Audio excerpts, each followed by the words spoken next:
அதாவது நாம் தமிழர் கட்சியை பற்றியான செய்தி இருட்டடிப்பு. எங்கே இருட்டடிப்பு பண்ணுவீங்க? அதை தான் நான் உங்கள்கிட்ட கேட்குறேன். திருப்பி இந்த 10 மெயின் ஸ்ட்ரீம் சேனலில் தானே இருட்டடிப்பு பண்ணுவீங்க. வலைதளத்தில் வர்றதில் என்னப்பா நீங்கள் வந்து தடுக்க முடியும்? இப்போ அதே சமயம் சீமான் என்ன பண்ணியிருக்காரு? MC ராஜா, அயோத்திதாசர், ரட்டமலை சீனிவாசன் பெரியவர் இவங்களுக்கு ஒரு முப்பெரும் விழா எடுத்தார். திருமாவளவன் செய்ய வேண்டிய, திருமாவளவனுக்கு தான் செய்கிற உரிமை இருக்குதுன்னு சொல்லலை, செய்யக்கூடிய வாய்ப்புகள் அவருக்கு இருந்தன. ஆனால் அவர் செய்யவில்லை. அவர் திருப்பி வந்து பெரியார் அண்ணா கருணாநிதி, பெரியார் அண்ணா கருணாநிதினு இங்கே முப்பெரும் விழா எடுத்துகிட்டு இருந்தார். அவங்களுக்கு முன்னால் வந்து சாதி பார்த்து பல்லக்கு தூக்க வேண்டி இருந்துச்சு திருமாவளவனுக்கு. இப்போ சாதி இல்லை, வெறும் ஒரு குடும்பத்தை பார்த்து குடும்பத்துக்கு மட்டும் பல்லக்கு தூக்குற மாதிரி ஒரு நிலைமைக்கு வந்துட்டார். அப்போ அவர் அந்த நிலைமைக்கு வந்ததுனால சீமான் அந்த வாய்ப்பை பயன்படுத்தி கொண்டார். ஏன்னா அவருடைய தொண்டர்களில் வந்து பெரும்பகுதி, கணிசமான பகுதியினர் வந்து அடித்தட்டு மக்கள், பட்டியலின மக்கள் உட்பட. அந்த வாய்ப்பையும் நீங்கள் செய்ய தவறியதை, விசிக செய்ய தவறியதை இவர் செஞ்சிட்டார், சீமான் செஞ்சிட்டார். இதில் என்ன தவறு இருக்குது? அப்போது நீங்கள் சொல்கிற அந்த செய்தி தீண்டாமை, அதை பற்றி நாம் தமிழர் கட்சி இந்த செய்தி தீண்டாமையை பற்றி கவலையே பட வேண்டியதில்லை.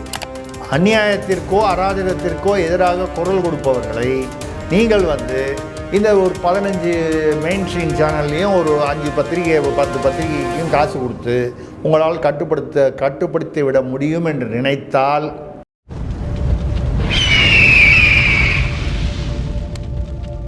அரசியல் கருத நேயர்களுக்கு வணக்கம். இன்று நம்மோது இணையும் சிறப்பு வந்து மூத்த பத்திரிகையாளர் திரிசக்தியார் அவர்கள். வணக்கம் சார். வணக்கம் சரண், சொல்லுங்கள் சார். நாம் தமிழர் மீது வந்து செய்தி தீண்டாமை அப்படின்ற ஒரு விஷயம் வந்து நடக்குதா அப்படின்ற ஒரு கேள்வி வந்து எழுது. ஏன்னா இப்போ குறிப்பாக வந்து சீமானவர்கள் முன்னெடுக்கக்கூடிய விஷயங்கள் வந்து திமுகவை தாண்டி திமுகவின் கூட்டணி கட்சிகளை வந்து பெரிதாக பாதிக்கிறத வந்து நம்ம பார்க்க முடியும். இப்போ கடந்த காணொலியில் கூட பேசியிருந்தோம், கம்யூனிஸ்ட்டுகளை வந்து இந்த துப்புரவு பணியாளர் விஷயத்தில் வந்து பெருமளவு வந்து நாம் தமிழர் வந்து பாதிச்சிருக்காங்க அப்படின்ற மாதிரி. மறுபுறம் வந்து பட்டியல் சமூக இஷ்யூஸை வந்து நாம் தமிழர் மட்டும் தான் முன்னெடுக்கிறாங்க. அதனால் விசிகா மேலே இருக்கக்கூடிய அந்த கிரிப்பு வந்து இப்போ குறைஞ்சிட்டு வருவதாகவும் சொல்லப்படுது. இந்த விடயங்கள்லாம் எப்படி பார்க்குறீங்க? இதனால தான் நாம் தமிழர் ஊடகங்கள் மறைக்குதா? இல்லை, நீங்கள் இப்போது செய்தி தீண்டாமை அப்படின்னு சொல்லும்போது, இது வந்து செய்தி தீண்டாமைன்றதை வந்து நீங்கள் வந்து அது ஒரு வார்த்தையால் குறிப்பிடுறீங்க. இந்த செய்தி தீண்டாமைக்கு பின்னால் இருக்கக்கூடிய விஷயம் வந்து RSB மெயின் ஸ்ட்ரீம் சேனல்களை காசு கொடுத்து வளைத்து ஆளும் கட்சியான திமுக வளைத்து போட்டு விட்டது என்பது வந்து ஊரறிந்த ரகசியம். அதுவும் நீங்கள் பார்த்தீங்கன்னா முதல்வரை பேட்டி காணும்போது காலையில் நீங்கள் இட்லிக்கு சட்னி சாப்பிடுவீங்களா, தொட்டுக்க சாம்பார் சாப்பிடுவீங்களா, இப்படி அறிவுபூர்வமான கேள்விகள் கேட்கும் மெயின் ஸ்ட்ரீம் சேனல்கள் தான் வந்து, நெறியாளர்கள் தான் வந்து இன்றைக்கி வந்து தமிழ்நாட்டுக்கு கிடைத்த மீடியாவுடைய வரப்பிரசாதங்கள். அப்போது இன்றைக்கி ஏன் வந்து தமிழ்நாட்டில் வந்து மெயின் ஸ்ட்ரீம் சேனல்களை யாரும் நம்புவதில்லை என்றால், இது வந்து நீங்கள் சொல்கிற செய்தி தீண்டாமையே நான் வேறு விதமாக பார்க்குறேன். மெயின் ஸ்ட்ரீம் சேனல்களை மக்கள் தீண்டுவதில்லை, சீண்டுவதில்லை.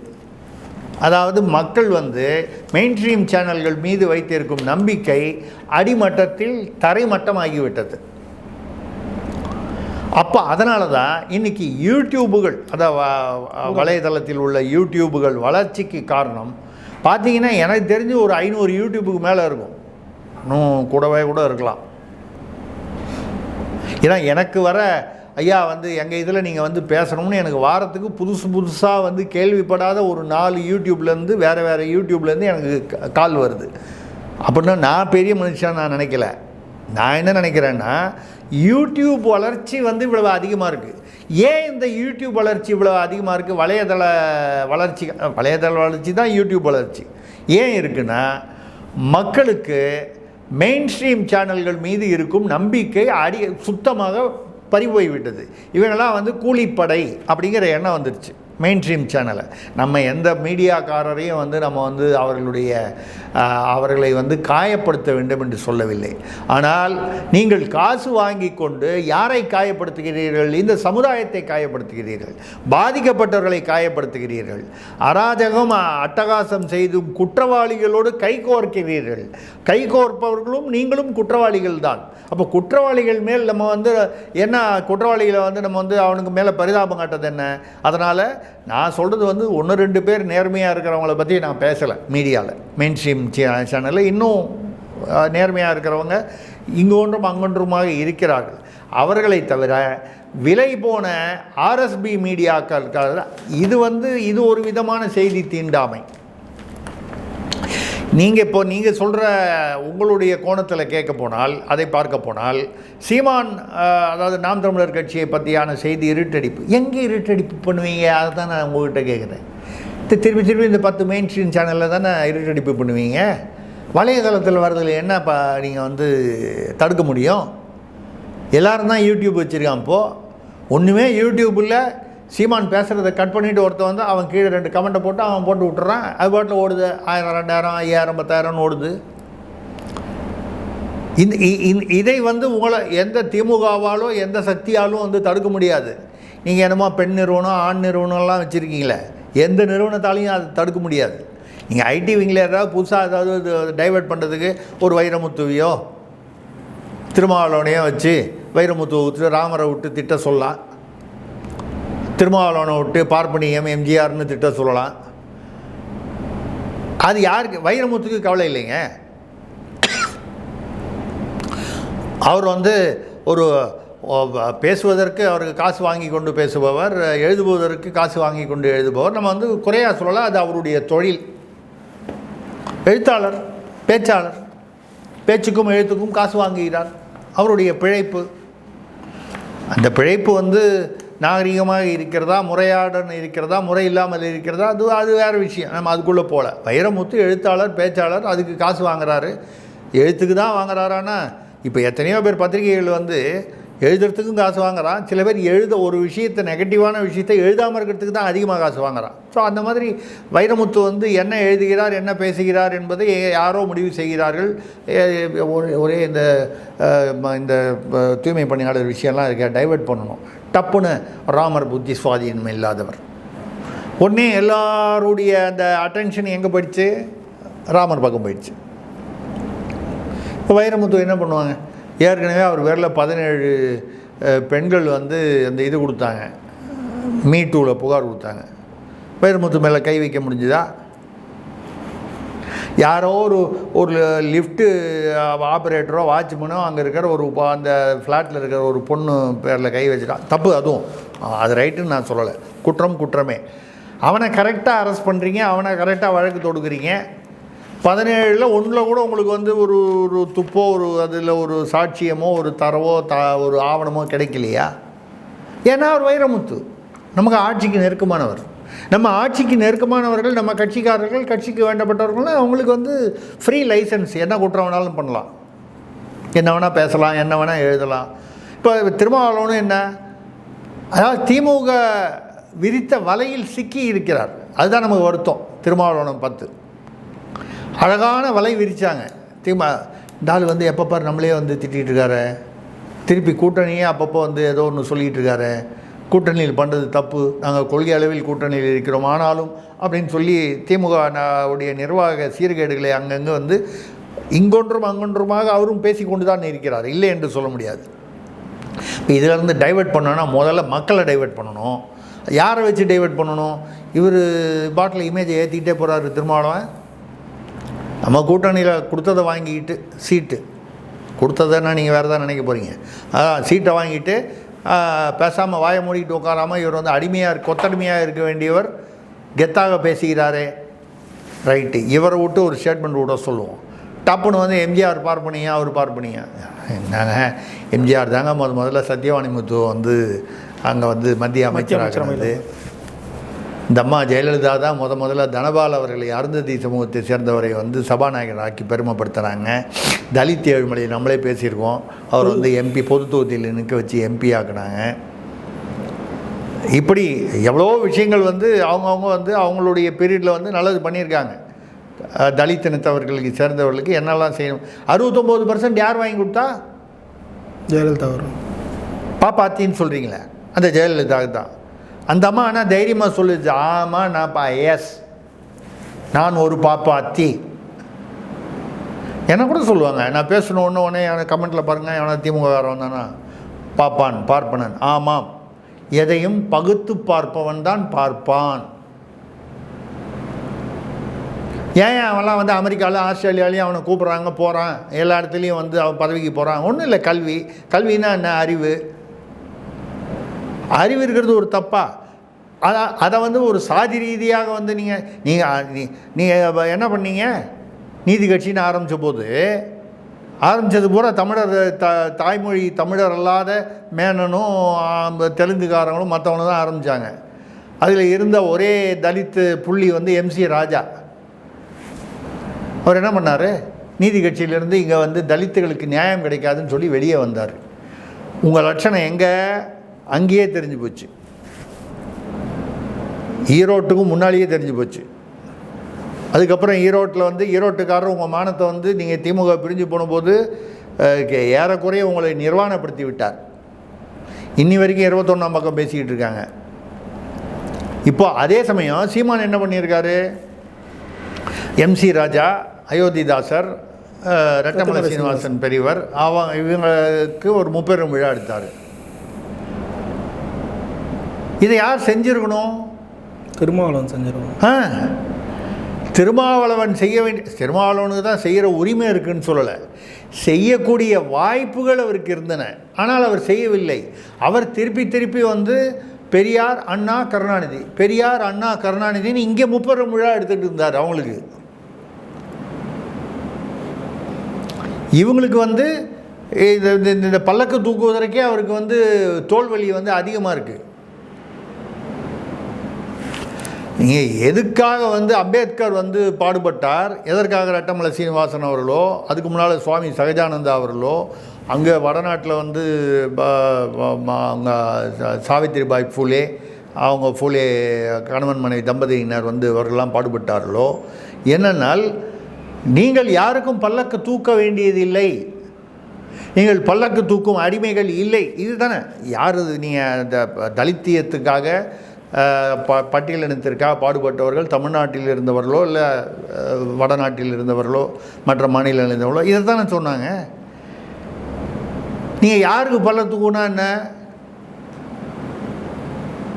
நான் பச்சையாக கேட்குறேன். ஐயருக்கு தூக்குனா வந்து பெருமையா, முதலியாருக்கு தூக்குனா பெருமையா, நாயுடுக்கு தூக்குனா பெருமையா, கவுண்டருக்கு தூக்குனா பெருமையா, முக்குளத்தோருக்கு தூக்குனா பெருமையா? ஆக மொத்தம் பல்லக்கு தான் தூக்கணும்னு அது இசை வேளாளர் வரைக்கும் வந்தாச்சு. ஆக யாருக்காவது பல்லக்கு தூக்கணும்.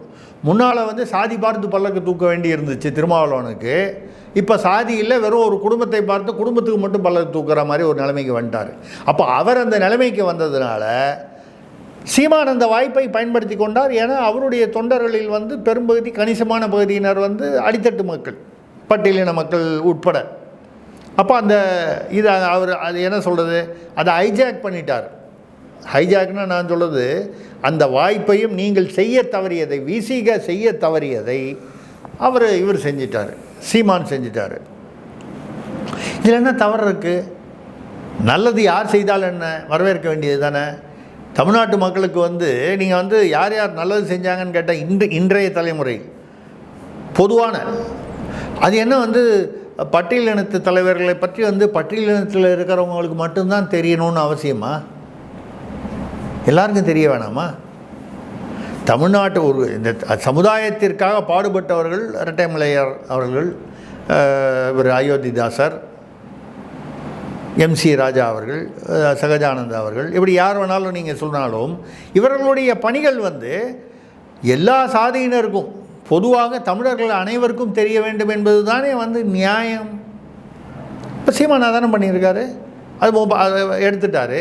அப்போ வந்து நீங்கள் சரி கம்யூனிஸ்ட்டு வந்து கம்யூனிஸ்டாக என்ன பண்ணிட்டாங்க? தூய்மை பணியாளர்கள் இப்போ தான் வந்து இப்போ கடந்த இதில் காணொலியில் பேசணும். ஒரு 20 வருடங்களுக்கு முன்னால் எடுத்து பார்த்தீர்களானால் தமிழ்நாட்டு வரலாற்றை இதை மாதிரி ஒரு பிரச்சனைனா முதலில் அங்கே வந்து கால் வைத்து நின்று அங்கே வந்து கேள்வி கேட்டது வந்து கம்யூனிஸ்டுகளாகத்தான் இருப்பார்கள்.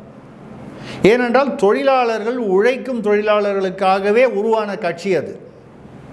இன்றைக்கி அது எங்கே இருக்குது?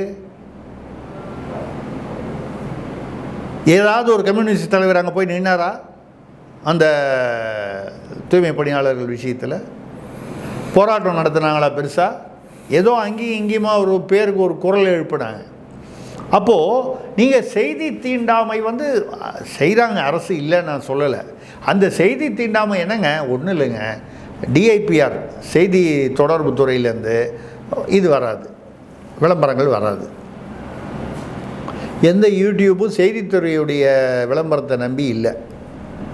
ஏதோ தனியார் விளம்பரங்கள் தான் வருது, அது கூகுள் மூலமாக வருது, மற்ற விதமாக வருது. தமிழ்நாடு செய்தித்துறை வந்து ஏதாவது ஒரு யூடியூப்புக்கு வந்து விளம்பரம் கொடுக்குதான்னு இல்லை. நான் தமிழக அரசியல் நடத்தும் பொழுது என்கிட்ட சொன்னாங்க, நீங்கள் செய்தித்துறையில் வந்து அந்த டிஐபிஆரில் வந்து பதிவு பண்ணிங்கன்னா உங்களுக்கு அரசு விளம்பரங்கள் வரும்னு. நான் சொன்னேன், எனக்கு வேணாங்க, நான் பதிவே பண்ணலன்னு.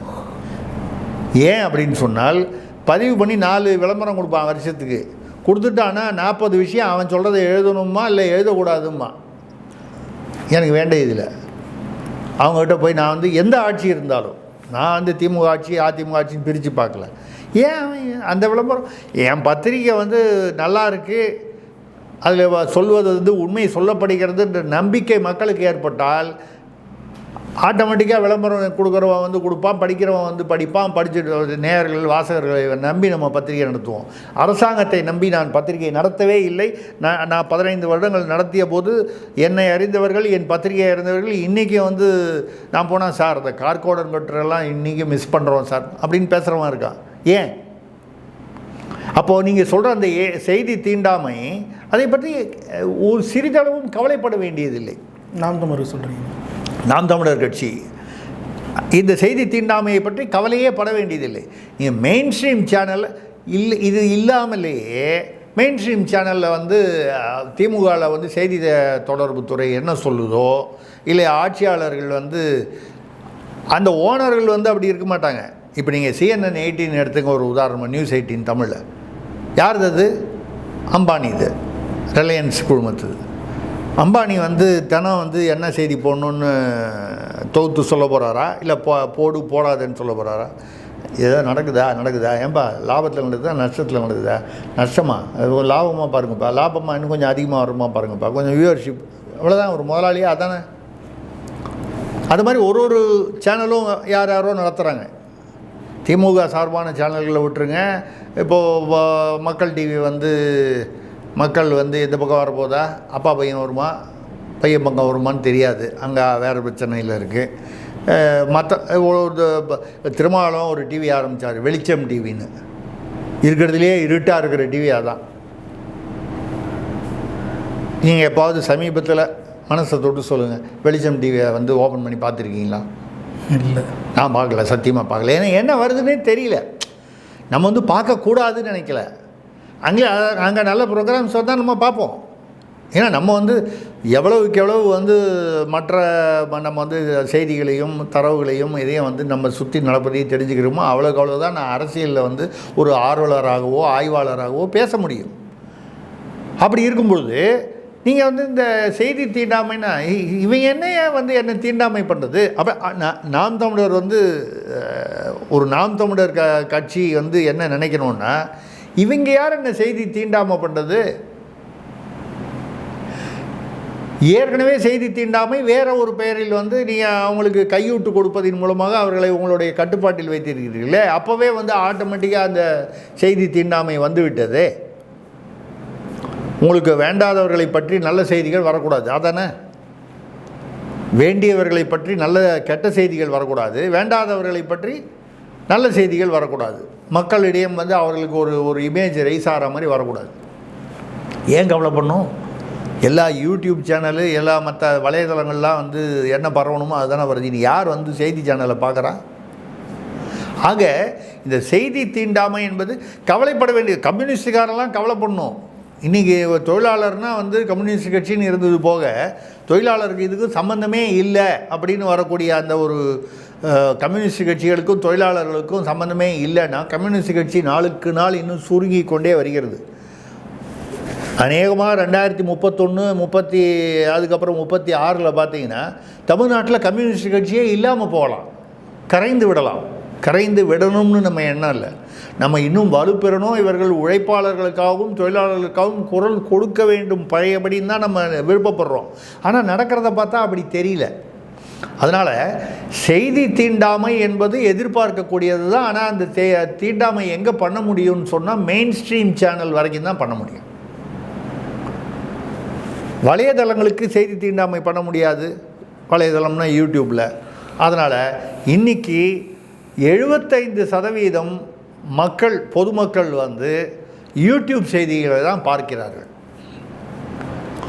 20-25% தான் வந்து இதை பார்க்குறாங்க, மெயின் ஸ்ட்ரீம் சேனல்களை பார்க்கிறார்கள். அதுலேயும் வந்து நிறைய பேர் வந்து 1-2 பேர் சொல்ல வேண்டாம், நம்ம அந்த அந்த அந்த அரசியலுக்குள் போக வேண்டாம். 1-2 நடுநிலை மீடியாவாக இருப்பதாக நம்பும் அந்த சேனல் தான் பார்க்குறாங்க. ஒரு கட்சி சார்பாக இருக்கிற சேனல்லாம் பார்க்குறதே இல்லை. இது இன்றைக்கி உண்ட இயல்பானது. அதனால் தீண்டாமைனா என்னை ஒதுக்கி வைக்கிறதுக்கு முதல்ல நீ என்னடா உனக்கு என்ன அதில் தகுதியோ அது அதிகாரமோ இருக்குது, உன்னால் என்னை வந்து ஒதுக்கி வைக்க முடியாது அப்படி அந்த கோணத்தில் நான் பேசுகிறேன்.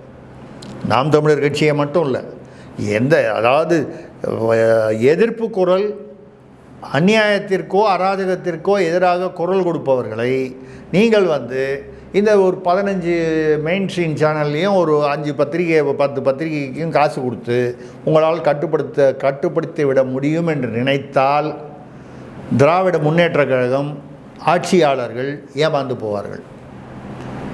ஏனென்றால் இன்னைக்கு பொதுமக்களின் மனதில் ஆட்சி செய்வது வலைதளம், யூடியூபுகள். அதுலேயும் எல்லாமே உண்மைன்னு நான் சொல்லலை. உண்மை வருது, பொய் வருது, கலந்து வருது, அப்படி தான் வரும். அங்கே பொய்யாவே சொல்கிறான மெயின் ஸ்ட்ரீம் சேனலில். மணிப்பூரில் வந்து ஏதாவது ஒன்று நடந்துச்சுன்னா கனிமொழி அம்மா இங்கே வந்து மெழுகுவர்த்தி ஊர்வலம் நடத்தினாங்களே, இங்கே எத்தனையோ பாலியல் சிறுமிகளும் மூதாட்டிகளும் பாதிக்கப்பட்ட போது ஏங்க ஒரு தீக்குச்சி வச்சுக்கிட்டாது ஒரு ஊர்வலம் போகலாம்ல? மெழுகுவர்த்திலாம் கிடைக்கலையா? கிடைக்கலன்னா சொல்லுங்கள், வாங்கி அனுப்பலாம். எங்கேயா வாங்கி திறந்தாங்களா? அஜித்குமார் அன்றைக்கி ஃபெலிக்ஸுக்கும் அந்த ஜெயராஜுக்கும் வந்தபோது மிகப்பெரிய கண்டன குரல் அதிமுக ஆட்சியில் வந்தது. நியாயம். அதிமுக ஆட்சி அன்று செய்தது தவறு, குளறுபடி. காவல்துறை செய்தது தவறு, நம்ம அதை நியாயப்படுத்தலை. ஆனால் அதுக்கு எழுப்பின குரலில் 10% கூட இங்கே வந்து அஜித்குமாருக்கோ மற்றவர்களுக்கோ வந்து அந்த என்ன நவீன் பொலினேனிக்கோ இல்லை மற்றவர்களுக்கோ வந்து நடக்கவே இல்லையே. நேற்று கூட அஜித்குமார் மாதிரியே வேறு ஒரு இடத்துல கூட நடந்திருக்கு. ஆனால் அது ஏன் வந்து பெருசாகலன்னு சொல்லி அது ஒரு செய்தி பார்த்தேன் இன்னைக்கு காலையில். ஆக செய்தி தீண்டாமை என்பதை ஏதோ அரசு வந்து நாம் தமிழர் கட்சிக்கோ இல்லை ஒரு குறிப்பிட்ட எதிர்கட்சிகளுக்கோ செய்கிறது என்பதை தாண்டி மக்கள் இந்த மாதிரி பொய் செய்திகளை வந்து தரக்கூடிய மீடியாக்களையோ இல்லை உண்மை செய்திகளை மறைக்கும் மீடியாக்களையோ மக்கள் தீண்டாமை செய்து தள்ளி வைத்திருக்கிறார்கள் என்பதுதான் உண்மை. விசிகாவுக்கும் அதே பிரச்சனை. அங்கே உள்ள மேஜர் கூட்டணி சிபிஐன்னு இடதுசாரி கட்சின்னு இந்த மார்க்சிஸ்ட் இல்லாத ஒரு இடது அது எங்கேயோ கிளம்பி ரஷ்யா சீனான்னு எங்கேயாவது போயிடுச்சான்னு தெரியல. தமிழ்நாட்டில் அது எங்கே இருக்குதுன்னே தெரியல, சத்தமே காணோம். மற்ற யாரும் வந்து பெரிய கூட்டணி கட்சிகளை காங்கிரஸ் வந்து அவங்க காங்கிரஸும் ஒன்றும் பெரிய ஒரு போராட்டம்லாம் ஒன்றும் சொல்ல, எங்கேயோ 1-2 பேர் கண்டன அறிக்கை கொடுத்துருக்காங்களே தவிர அடிப்படையில் வந்து இந்த 900 பேருக்கும் வந்து இப்போ உடனே வந்து இதில் வந்து பாருங்கள், சேகர் பாபு எப்படியெல்லாம் பேசினார் பார்த்தீங்க. ரஞ்சித்து நீலம் பண்பாட்டு இயக்கத்திலேருந்து ஒரு நிருபர் கேட்குறாரு, ஏய் நீ யார்? வாக்குறுதியெல்லாம் கொடுக்கல. ஏன் கொடுக்கல? பக்கம் 44 உங்களுடைய வாக்குறுதியில் 281 என்னமோ நம்பரு, ஆட்சிக்கு வந்தால் தூய்மை பணியாளர்களுக்கு பணி நிரந்தரம் செய்யப்படும்னு கொடுத்துருக்கீங்க. கொடுக்கலன்னு பொய் சொல்கிறாரு. அதுவும் எப்படி பேசுகிறாரு? கொடுக்கலையா? என்ன வாக்குறுதியெல்லாம் கொடுக்கல? என்ன எங்கே கொடுத்தோம்? நீ என்ன நியூஸ் சேனலா? அடுத்தது நீ எந்த ப்ரெஸ்ஸு? நீலம் பண்ண உனக்கெல்லாம் இல்லை, பத்திரிக்கைக்காரனுக்கு மட்டும்தான், அவனுக்கு மட்டும்தான். அப்போ கூட யாருக்கு? அவனுக்கு மட்டும்தான். உங்களுக்கு எனக்கும் கொடுக்குற மரியாதை அவனுக்கு மட்டும்தான். சேகர்பாபு மந்திரியாக இருக்கார், அவர் வந்து முன்னால் என்னவாக இருந்தார் நமக்கு தெரியும் வட சென்னையில். அதை வச்சுட்டு இன்றைக்கி நீங்கள் நானும் வந்து சேகர்பாபுவையோ யாரோ ஒரு மந்திரியையோ முக்கியமான ஆளுமையையோ அவன் இவன் பேச முடியுமா? முதல்ல பேசுவது நாகரிகமா? மீடியாக்காரனை மட்டும் பார்த்தா வந்து அவன் இவன் ஏன்? அவரை சொல்லி புரோஜனம் இல்லை, சேகர்பாபுவை நம்ம திட்டி புரோஜனம் இல்லை. வாழை குறைச்சிக்கிட்டு அவங்கக்கிட்ட போய் வந்து அந்த ரொட்டி துண்டு பிஸ்கட்டுக்காக நிற்கிறான் பாருங்கள் மீடியாக்காரன், மெயின் ஸ்ட்ரீம் மீடியாக்காரன். அப்போ அவன் என்ன சொல்கிறான்? மெயின் ஸ்ட்ரீம் மீடியாக்காரன் கேட்கட்டும் போல் சொல்கிறான். அதான அர்த்தம். இத்தனைக்கும் பாரஞ்சித் வந்து ஓரளவுக்கு அந்த தாழ்த்தப்பட்டவர்களுக்காக படம் எடுக்கிறவர், அது திராவிட அந்த அது ஓரளவுக்கு அந்த லைனில் ஒத்து போகக்கூடியவர். அவர் வந்து வலதுசாரியோ வேறு ஏதாவது ஒன்று சொல்கிற மாதிரியோ ஒரு வித்தியாசமாக வேறு ஒன்று சொல்கிற மாதிரி இல்லை. அப்படிப்பட்டவருடைய யாருந்தா இருக்கட்டும். நீங்கள் மெயின் ஸ்ட்ரீமில் ஒரு 15 பேர் வச்சுருப்பேன், அந்த ஒரு 10 பேர் இருக்காங்க, ஒரு 10-15 மெயின் ஸ்ட்ரீம் சேனல் இருக்காங்க, பத்திரிகைகள் இருக்காங்க. இது ஒரு 10-20 பேர். இந்த 10-20 பேர் நீங்கள் வாயை வந்து எப்படி அடைச்சிங்களோ எல்லார் வாயிலையும் பால்கோவா போட்டிங்க தெரியுது. அது கூட நீங்கள் ஆவினில் வாங்கி போட்டால் அவன் ஜாக்கிரதையாக இருக்கணும், அதில் என்ன கலப்படம் இருக்குதுன்னு தெரியாது. வெளியிலேருந்து அமுல்லேருந்து வாங்கி குஜராத்லேருந்து வாங்கி போட்டால் கொஞ்சம் தரமாவது இருக்கும். அப்போ நீங்கள் மெயின் ஸ்ட்ரீம் மீடியா மட்டும்தான் பேசணும்னு என்ன அர்த்தம்? அப்போ மெயின் ஸ்ட்ரீம் மீடியா முழுக்க கண்ட்ரோலில் இருக்குது. அவன் இந்த மாதிரி அனாவசியமான கேள்வி கேட்க மாட்டான், இல்லை கேள்வி அவனுக்கு முன்னரே எழுதி கொடுக்கப்பட்டு விட்டது. இதுதான் விஷயம். மீடியா வந்து அவங்க கண்ட்ரோலில் இருக்குது. அப்போ அந்த மீடியா இல்லாமல் இந்த யூடியூப்பு இந்த மாதிரி பிற இதில் வந்து இவங்க தான் வந்து என்ன வேணாலும் கேள்வி, அவங்களுக்கு ஒன்றும் எந்த கட்டுப்பாடும் இல்லை. அவங்களுக்கு வந்து கட்டுப்பாடுன்னு நான் சொல்லுது, மேலேருந்து யாருக்கும் பார்த்து அவன் பயப்படல, யாருக்கு தைரியம் இருக்கோ அவன் கேள்வி கேட்குறான். அவர் பேசினார். நீங்கள் அதுக்கப்புறம் பார்த்தீங்கன்னா இதில் ஒரு முக்கியமான ஒரு விஷயம் கவனிச்சிங்கன்னா, இது இதில் வருது, உள்ளாட்சி நிர்வாகத்தில் வருது. இது யார் மந்திரி? நேரு, KN நேரு. எங்கேயாவது அவரை பார்த்தீங்களா இந்த போராட்டத்தில்? அவர் தான் சந்தித்ததாலாம் பேட்டி கொடுத்துருந்தாரு. ஒரே இடத்துல சந்தித்தார். அதுக்கு முன்னாலேயும் 12 நாள், அவரில் 12 நாள் அங்கே வந்து போய் உட்காந்து பேசியிருக்கணும். துறை அமைச்சர் யாரோ, துறை செயலர் அந்த அதிகாரி யாரோ, இவங்க டீம் இல்லைங்க அங்கே போய் உட்காந்து பேசியிருக்கணும். அறநிலையத்துறை சேகர்பாபுக்கு அங்கே என்ன வேலை? அவருக்கு தான் நிறைய வேலை இருக்குல்ல. நான் வேறு ஒரு சேனலில் நான் வெளியே கொண்டு வந்திருக்கேனே, அஜித்குமார் மன்றத்துக்கு பின்னால் 270 கோடி ரூபாய் கோயிலில் வந்து ஒழிச்சு வைக்கிறதுக்கான ஒரு இதுதான் சொல்லி முதல்ல தமிழ்நாட்டில் வந்து அதுக்கான சில ஆதாரங்கள் கிடைத்த பிறகு நான் வெளியிட்டேன். இப்போ வந்து மற்ற இதெல்லாம் நான் பேசுகிறத பார்த்து என்ன சொல்லி வராங்க. அவர் தான் நிறைய வேலை இருக்குல்ல தேர்தலுக்குள்ளே. இன்னும் நிறைய கோயில் இருக்குது. தேர்தலுக்கு பணம்லாம் வந்து முன்னாலெல்லாம் குடோன்லாம் அங்கே இங்கெல்லாம் ஃபேக்ட்ரிகளெலாம் வைக்கணும். இப்போ கோயிலில் வைக்கலாம்ல, பழங்கால கோயிலில் நிறைய இடம் இருக்குது. ரெண்டாவது அறநிலையத்துறைக்கும் இதுக்கு என்ன சம்பந்தம்? வட சென்னையை சேர்ந்த அமைச்சர்னா KN நேரு வந்து தலைமையில் நீங்கள் வந்து ஒரு குழு போட்டு அதில் சேகர்பாபு இணைந்திருந்தால் கூட தப்பு இல்லை. சரி, ரைட், அதெல்லாம் முடிஞ்சுது. இப்போ நேற்று தங்கம் தென்னரசு அவர் என்ன அமைச்சர்? நிதி அமைச்சர். அவர் வந்து சொல்கிறாரு 8 அம்ச திட்டம் 6 அம்ச திட்டம். ஏன்னா அவங்களுக்கெல்லாம் வந்து கையில் வந்து அந்த தோல் இதனால உறிஞ்சி போச்சு, ஏதாவது சிகிச்சைன்னா அதெல்லாம் பண்ணுறோம். அப்புறம் காப்பீடு திட்டம் பண்ணுறோம். ஐயா, அவன் குடும்பத்தில் யாராவது வந்து வியாபாரம் ஆரம்பித்தா, சிறு தொழில் ஆரம்பித்தா 3.5 லட்ச ரூபா வரைக்கும் மானியம் கொடுப்போம் அந்த கடனுக்கு. அவன் ஏதாவது கடன் வாங்கி வந்தானா அதில் மானியம். முதல்ல அவன் வேலையை நிரந்தரம் பண்ணுன்னு கேட்குறான். இந்த வேலையை நிரந்தரம் பண்ணால் தான் அவன் குடும்பத்தையே காப்பாற்ற முடியும். அவன் குடும்பத்துக்கு வந்து ஏதோ வருமானம் வந்தால் தான் அந்த குடும்பத்தில் இருக்கிறவங்க இவனை இப்போ உதாரணமாக ஒரு ஆள் இருக்கார், அவர் பணியாளர், அவருக்கு இது நிரந்தரமான சம்பளம் வருது, அவருக்கு PF ESI எல்லாம் உண்டான இன்சூரன்ஸ் எல்லாம் நீங்கள் இப்போ ப்ரொவைட் பண்ணுறீங்க அரசில்.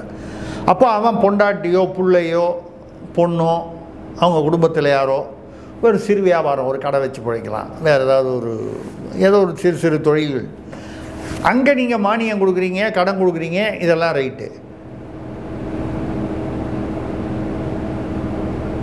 அடியேன்றதுக்கு பொண்டாட்டியை காணுமா?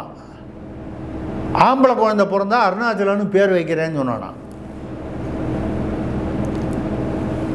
இங்கே நீங்கள் வேலையே நிரந்தரமாகலை, வெளியே அமுச்சிட்டீங்க.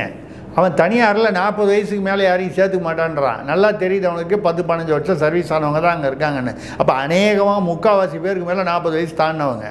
அப்போ என்ன அர்த்தம்? அவன் உங்கள் ஆட்கள் யாரையும் நான் சேர்த்துக்க மாட்டேன், எனக்கு எங்கேருந்து வேணுமோ பெங்கால்லேருந்து ஒரிசாலேருந்து கொண்டு வருவேன்றான்.